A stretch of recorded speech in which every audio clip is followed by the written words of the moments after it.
He interpreted her silence as an invitation to continue. "I was engaged a year ago," he said. He heard a small gasp escape her lips. "You were?" "Ja," he paused. "Her name is Ella, and we dated for a few years. We were going to be married, and I built her a house on my Dot's farm. She told me what she wanted, and I built it. It even has the wraparound porch she said she'd dreamt about since she was a little girl." He gripped the reins tighter. "We were going to build a life there. She talked about having a big family, and she even had names picked out for our keener.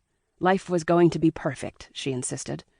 I was supposed to take over the farm when my Dot retired, and she said she was looking forward to being a farmer's vrouw." "What happened?" Her voice was full of curiosity. "She changed her mind on the day of our wedding." "Are you kidding?" Christiana's voice rose. "She broke up with you on your wedding day?" Oh, how he hated to recount this story. Yet Christiana deserved to hear the truth. He took another deep breath and nodded. "She came to my house 2 hours before the wedding was supposed to start, and called off not only our wedding, but our relationship." He halted the horse at a stoplight and then turned toward her, fearful of her reaction to his painful secret. "Wait a minute, I'm trying to understand this. Ella backed out on you on your wedding day after you had built her a house?" When he nodded, her expression grew fiercely angry.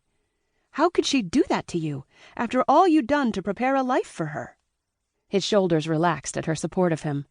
"That's despicable," she snapped. "I know. That's why I've been so hesitant to trust people.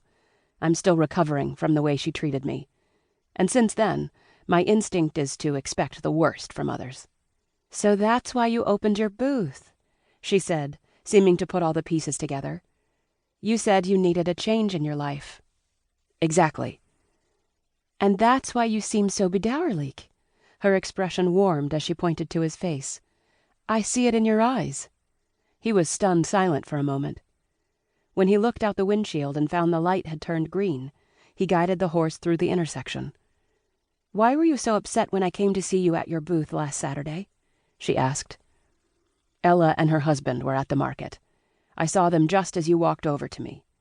They were over at Sarah Ann's." "Hold on. She broke up with you on your wedding day and then married someone else?" "That's right." "When did she marry him?" "About 6 months later." "Jeff," she said, "I am so sorry." "Danke." He stared straight ahead so he could avoid looking into her kind eyes again, but her concern felt like a balm to his battered soul. "Had you told me why you were upset, I would have understood." "I'm sorry about that." He blew out a puff of air. "I never meant to hurt you." "It's okay. I understand now. I noticed them with Sarah Ann that day, looking at a quilt. I'm sorry she hurt you so badly." He pressed his lips together. He didn't feel worthy of Christiana's precious friendship, a friendship he thought he'd lost. "After she broke up with me, my brooder said it was probably better that we didn't get married, because she wouldn't have been frau. It still hurt me back then, and it hurts me now."